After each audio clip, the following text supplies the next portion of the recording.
Yes, children, in today's class, we shall start with exercise 4.3 simple equations. The very first question is solve the following equations.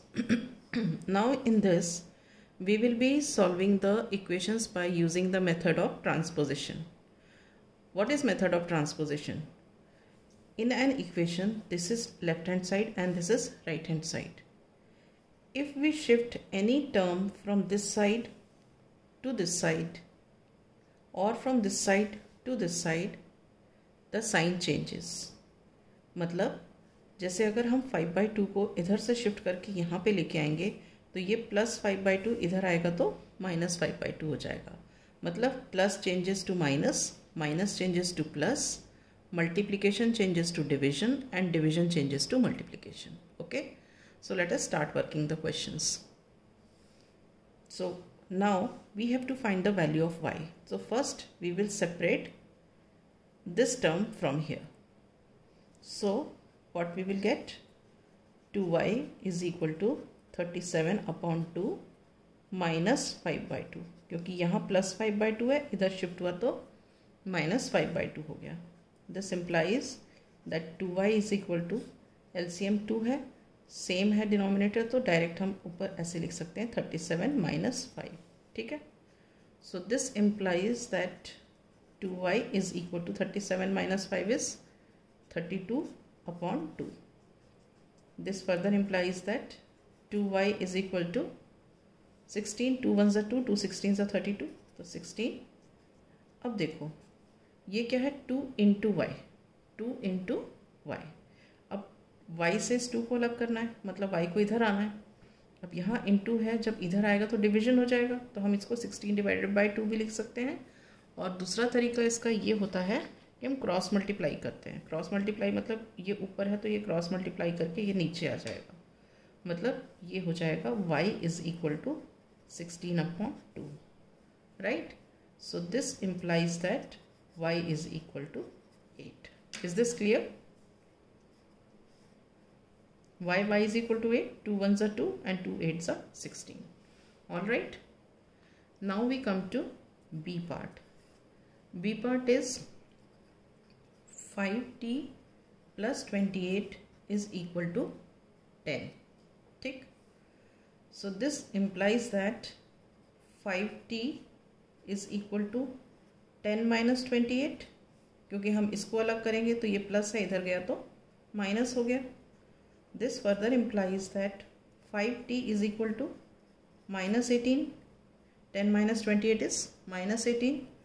अब हमें t की value निकालना है, इसको अलग करना है. अब ये 5 × t है, इधर आएगा तो डिवीजन होगा, तो क्रॉस मल्टीप्लाई करके ये नीचे आ जाएगा.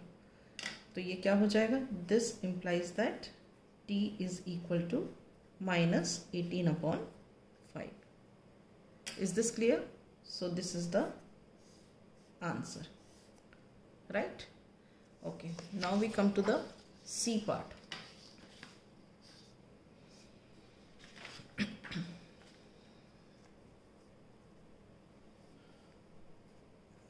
C part is a/5 plus 3 is equal to 2.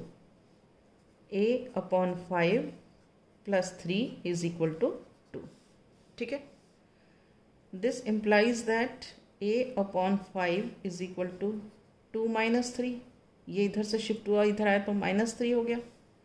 This further implies that a/5 is equal to -1. 2 - 3 is -1. अब यहाँ देखो ये 5 क्या है, नीचे है, मतलब डिवीजन हो रहा है यहाँ पे.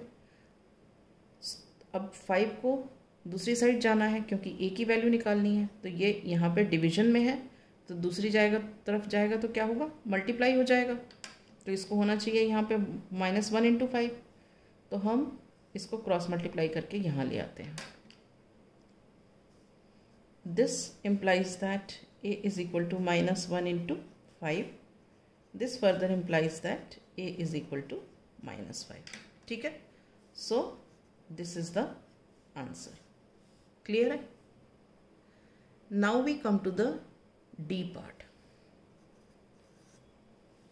D part है Q/4 plus 7 is equal to 5. ठीक है. So this implies that q upon 4 is equal to 5 minus 7. 7 इधर से इधर शिफ्ट हुआ तो माइनस हो गया. This implies that q upon 4 is equal to -2. ठीक है. 5 माइनस 7 इज -2. अब ये क्या है, q डिवाइडेड बाय 4. 4 नीचे है, डिवीजन में है. तो अब अगर ये 4 इस तरफ शिफ्ट होगा तो मतलब यहाँ पे इससे मल्टीप्लाई होगा. दूसरा हम किस तरीके से कर सकते हैं, क्रॉस मल्टीप्लाई से इसको इधर ले जाएंगे. तो ये क्या हो जाएगा, this implies that q is equal to -2 into 4 which is equal to -8.